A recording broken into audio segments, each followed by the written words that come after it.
పీకే already decide అయి ఉన్నాడు, already చేద్దామని పీకే ఆల్రెడీ డిసైడ్ అయి ఉంది కాబట్టి చేసిండు. కాబట్టి 100% చెప్తున్నా, జగన్మోహన్ రెడ్డి టాలెంట్ అయితే కాదు, జగన్మోహన్ రెడ్డికి సంబంధించింది అయితే కాదు.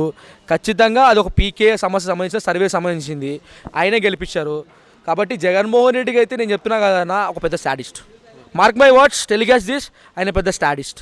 ఎందుకంటే ప్రజల్ని పరిపాలన తెలియనివాడు, ప్రజల్ని పరిపాలించేవాడికి ఒక మైండ్ ఉంటుంది, ఒక లెవెల్ ఆఫ్ ఐక్యూ ఉంటుంది. ఆయనకి ఏం లేదు. ఆయన ఒక అభివృద్ధి చేసే టాలెంటే లేదు. రాజధాని పెట్టలేదు, ఇంక దేశాన్ని ఏం కాపాడతాడు, రాష్ట్రాన్ని ఏం కాపాడతాడు అన్న, ప్రజల్ని ఏం కాపాడతాడు. 4 yearsలోనే డెవలప్మెంట్ అంతా జరగాలంటే కష్టం అంటున్నారు కదా. ఇంకెన్ని సంవత్సరాలు కావాలన్నా? 40 సంవత్సరాలు కావాలా? ఒక ఛాన్స్ అడిగితే నువ్వు ఒక్క ఛాన్స్ ఏం చేసుకున్నావు? యూజ్ చేసుకోవాలి కదా. ఒక ఛాన్స్ నువ్వు యూజ్ చేసుకున్నప్పుడు నీకు ఒక ఛాన్స్ ఎందుకు? నీకు ఏం యూజ్ ఒక ఛాన్స్? ఓకే, వై నాట్ 175 అంటున్నారు కదా, ఏం చెప్తారు? Why not 3-4 seats? నాకు అది కూడా డౌటే. 3-4 సీట్స్ కూడా వస్తాయి, నాకు డౌటే. ఎందుకంటే టీడీపీ జనసేన అలయన్స్ అయింది కాబట్టి I think AP is going a different way. ఏపీలో ఉన్న, నాకు తెలిసి ఇప్పుడున్న ప్రజలంతా ఒక లెవెల్ ఆఫ్ థింకింగ్ వచ్చినారు. అది ఏ లెక్క కానీ, కులపిచ్చి కానీ ఇంకేదైనా కానీ ఒక లెవెల్ ఆఫ్ వచ్చారు. ఇంకా కాంగ్రెస్ వచ్చింది, షర్మిలా గారు వచ్చారు కాబట్టి వాళ్ళ ఇంట్లో కొట్లాటని ఇంకో డిఫరెంట్ లెవెల్ వెళ్తుంది. ఎందుకంటే వాళ్ళ నాన్న పేరు చెప్పుకొని వైఎస్ఆర్ గారి పేరు చెప్పుకొని ఈయన ఓట్లు దండుకున్నాడు తప్ప ఈయన మొహం చూసి ఎవడు ఓటు లేడు. కాబట్టి షర్మిలా వస్తుంది కాబట్టి Sharmila maybe can do magic in AP Congress. So ఇద్దరు కలిసి ఒకవేళ రాజకీయ కోణంగా ఏమన్నా కుట్రలు ఏమన్నా చేస్తున్నారంటారా? అన్న 139 సంవత్సరాలు జరుపుకుంటున్నాము ఈరోజు మేము పార్టీది. మా కాంగ్రెస్ పార్టీ జరుపుకున్నట్టు అంత పిచ్చోళ్ళతం కాదు, మమ్మల్ని అంత పిచ్చోళ్ళు చేసినది కాదు. మేము మోసపోం తప్ప, మేము నిజాయితీ చెప్పింది మేము మాట మీద నిలబడతాం. మాకు నష్టమైన పర్లేదు, నా మాట మీద నిలబడతాం. అలాంటి షర్మిల వచ్చి మమ్మల్ని అడిగింది. ఆమె వచ్చి డీకే శివ గారిని వీళ్ళందరూ అడిగింది కాబట్టి అందరూ ఒక ఏపీ పెద్దలు అందరూ కూర్చొని డిసైడ్ అయ్యి ఉన్నారు. రేపో మాపో మీరు న్యూస్ చూస్తారు, ఆమెకి ఏమి ఇస్తారు, ఎలాంటి డిసైడ్ చేస్తారో. 100 రోజులు ఆల్రెడీ ప్లాన్ చేశారు ఏపీ కాంగ్రెస్ వాళ్ళు. 100% 100 రోజుల ప్లాన్లో అందరు ప్రజల్లోకి వెళ్తారు. ఖచ్చితంగా ఈసారి అసెంబ్లీలో కాంగ్రెస్ వాళ్ళని చూస్తాం. ఓకే, అయితే ఇప్పుడు చిన్నది తీసుకొచ్చావు కదా, అంటే కాంగ్రెస్లో అంత పిచ్చివాళ్ళు లేవు, అంత మోసపోమని. సో ఇప్పుడున్న ఎమ్మెల్యేలు కావచ్చు, మినిస్టర్లు కావచ్చు, ఇంతకుముందు ఆల్రెడీ కాంగ్రెస్లో నుంచి వచ్చిన వాళ్ళే కదా. ఇంతకుముందు ఏందన్నా, ఆ రెండు సీఎంలు, ఆ రాష్ట్రాన్ని పరిపాలించిన సీఎంలు ఇద్దరు కాంగ్రెస్ చూసిన వాళ్ళే. ఈ పార్టీ సంబంధించిన మేము చెప్పినాం కదా, ఫ్రీడమ్ ఎక్కువ మా పార్టీలో ఒకరు తొక్కాలని ఉండదు, మా పార్టీలో ఒకరు మోసం చేయాలని ఉండదు, ఒకరిని తొక్కేసి మా చేతిలో పెట్టుకోవాలని ఉండదు. మా పార్టీలో ఫ్రీడమ్ ఎక్కువ, ప్రతి ఒక్కరు బాగుపడాలి, మేము తినిపిస్తాం, మా కాన్సెప్ట్ అది. అయితే ఫైనల్గా అయితే ఇప్పుడు నెక్స్ట్ చంద్రబాబు నాయుడు గెలుస్తారని చెప్తాం. నేను చెప్పలేను అన్న, నేను గెలుస్తానని చెప్పలేను కానీ, ఓడిపోతాడని చెప్పను కానీ, జగన్మోహన్ రెడ్డి గెలవడు.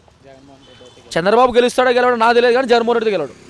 అన్న అప్పులు చేసి ప్రెజర్కి పెట్టలేదన్న, అప్పులు చేసి దండుకున్న ప్రతి ఒక్కరిని రీబ్యాక్, అంటే వాళ్ళు దండుకున్న ప్రతి ఒక్క రూపాయి వాళ్ళ జేబులో తీసుకొస్తాం. ఎవడెంత తీసుకున్నాడో లెక్క మా దగ్గర ఉంది. ఎవడైతే వాళ్ళు జస్ట్ గవర్నమెంట్ బయటికి వెళ్ళదు తప్ప గవర్నమెంట్ ఎంప్లాయ్ తీసుకొని పోలేదు, డాక్యుమెంట్లు తీసుకొని పోలేదు.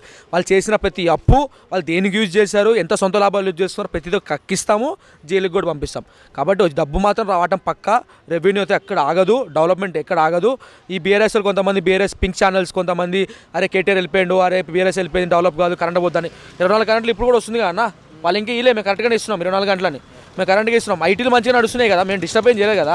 Well educated IT minister Duddilla Sridhar Babu గారు ఉన్నారు, వెల్ ఎడ్యుకేటెడ్. కేటీఆర్ కంటే కేటీఆర్ జుజ్జిబి ఆయన ముందు బచ్చా కేటీఆర్. ఆయన ఎంత పెద్ద నాయకుడు, ఎప్పటి నుంచో సీనియర్ నాయకుడు, 5 సార్లు ఎమ్మెల్యే గెలిచిన నాయకుడు, మోస్ట్ సీనియర్ నాయకుడు, ఎన్నో మినిస్టర్ చేసిన నాయకుడు ఆయన. కాబట్టి ఆయన ఖచ్చితంగా డెవలప్ చేస్తాడు, దాంట్లో అయితే నో డౌట్. అప్పుల దగ్గర ఏంటంటే వీళ్ళు ఎక్కువ అప్పులు చేశారు కాబట్టి దాన్ని ఆల్రెడీ చెకింగ్ నడుస్తుంది. ఖచ్చితంగా దాని మీద సంబంధించిన ఐఏఎస్ ఆఫీసర్ అంతా దాన్ని రిపోర్ట్ తీసుకొని ఏం చేయాలో ముందస్తు సీఎం గారు చెప్తారు. ఓకే, అయితే ఇప్పుడు నెక్స్ట్ మరి సెంట్రల్లో చూసుకుంటే కాంగ్రెస్ వస్తుందంటారా? 100% మీరు చూస్తారు కదన్నా. రేపు Jan 14th రీసెంట్గా మన పక్క 3 రాష్ట్రాలతో పోల్చుకుంటే వెనకబడిపోయి ఉంది కదా. మరి 3 రాష్ట్రాలు ఎక్కడ వెనకబడిపోతారన్నా, బీజేపీ గవర్నమెంట్ ఏమైనా డబ్బులు విచ్చలంగా పంచింది. మేము ప్రజల కోసం వెళ్ళాము కాబట్టి మళ్ళీ మేము చేస్తున్నాము భారత్ జోడో యాత్ర 2 మణిపూర్ నుంచి ముంబై వరకు January 14 to 20th March వరకు రాహుల్ గాంధీ గారు ప్రజల్లో ఉండడానికి, ఎలక్షన్స్ ముందు కూడా ప్రజల్లో ఉండడానికి ట్రై చేస్తున్నారు. ప్రజల్లో ఉంటారు. మా ఏం దేశాన్ని కాపాడటం, మేము గెలవటం కాదు. మార్క్ మై వర్డ్స్, మేము గెలవటం కాదు, దేశాన్ని కాపాడటం.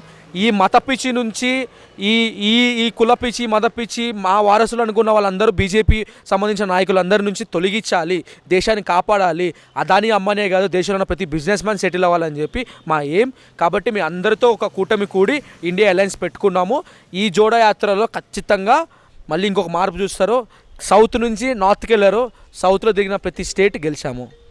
రేపు నార్త్ కూడా తిరుగుతాము, నార్త్లో కూడా ఎంపీ సీట్లు మేము ఖచ్చితంగా పార్లమెంట్కి మీరు ఒక సర్ప్రైజ్ చూస్తారు, మ్యాజిక్ ఫిగర్ చూస్తారు మీసారి. నేను చెప్తున్నా, అది must mark my words again.